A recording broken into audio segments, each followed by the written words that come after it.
A curse had swept across the hills of the island of Aegina, a vengeance from the heavens that turned the island into a grave of stone and dust. Hello everyone, you're watching Lows and Lashes and I'm Swanali. Today I'm going to share with you 2 bone-chilling horror folklores while doing my makeup. I hope you're going to like it, and let's get started.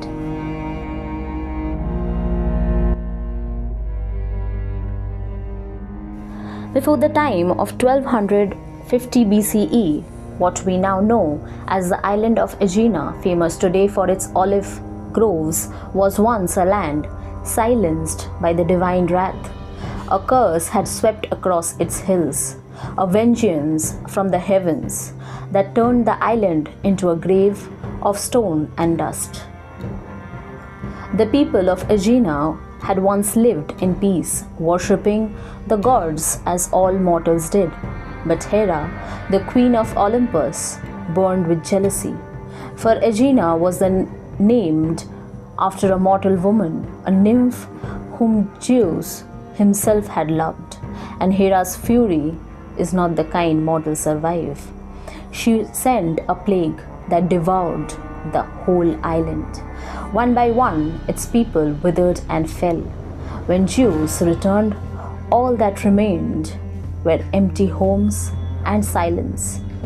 And then beneath his feet he saw movement, a colony of ants tirelessly crawling through the dust.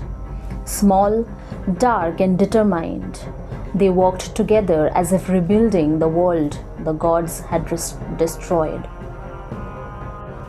Moved by their unity, Zeus touched the ground and whispered life into their tiny forms.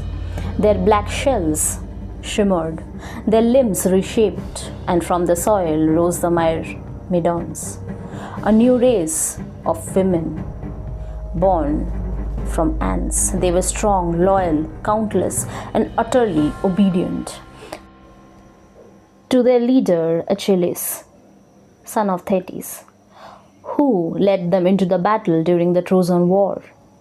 But beneath their human forms, the old rhythm never left them, the rhythm of the swarm.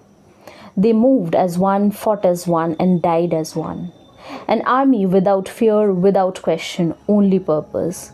Yet here lies a forgotten irony, one that neither the Greeks nor modern tales ever quite forgot. In truth, ants are mostly female.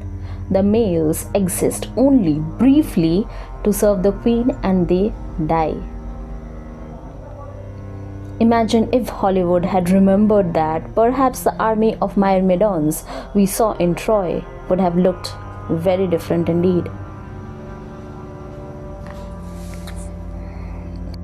Let's move on to our next story or next folklore. Now this is very new, or we can call it an urban legend. So let's get started. In the Black Pines of northern Michigan, before there were roads or names for these woods, the tribes spoke of spirits bound by the forest itself, guardians who kept balance between man and the wild. But when man broke the balance, the punishment was born. They said once there was a warrior who defied the sacred laws. He took the lives of animals not for food but for sport, mocked the old spirits and spilled blood on forbidden ground. When the Creator saw this betrayal, he decreed, "You will wear the face of what you have slaughtered and walk forever between the walls of the man and the beast." And so the first dogman came into being, a creature with a man's cunning, a wolf's rage, and the loneliness of both. Neither spirit nor mortal, bound to the woods as its eternal warden. Centuries passed, the land changed. By 1887, in the timber camps of Wexford County, The forests trembled again, this time not from gods, but from axes. The pines fell, rivers were dammed, the balance broken once again. And as the fires burnt through the trees, something ancient stirred.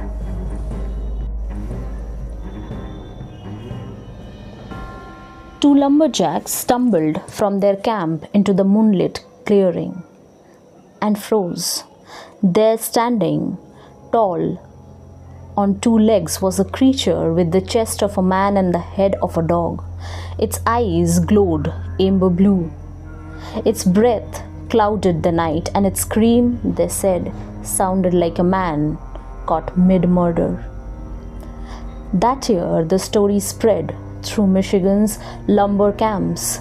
Men whispered that the creature came every decade, in years ending in 7.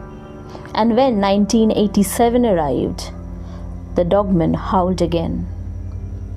A local DJ, Steve Cook of WTCM FM in Transverse City, recorded a song called The Legend, meant as the April Fool's joke. And when the song played, calls poured in from Reed City, Luther, Manistee Forest, voices trembling, swearing they had seen it. The beast with the canine face, the stride of a man, and the eyes that gleamed like cold headlights in the dark. Some say it's a shapeshifter, others a curse reborn, the spirit of those who defied the land and were bound to it forever.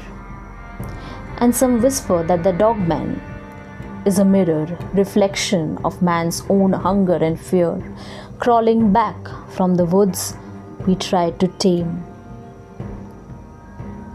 It is said that when you hear its howl, it isn't far.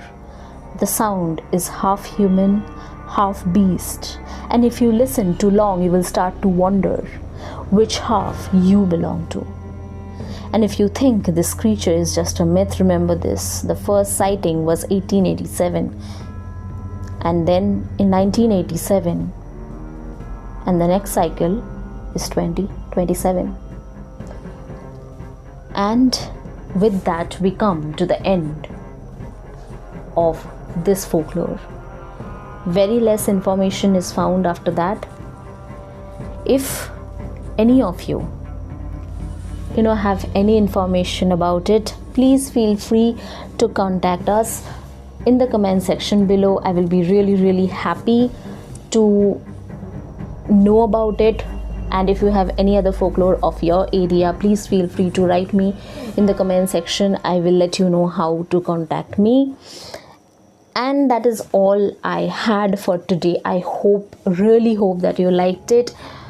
If you liked it, obviously click on the like button and don't forget to subscribe. Also, do tell me how did you like my makeup. And if you're liking this series, please do comment in the comment section below. All the information are given in the description box, so check it out.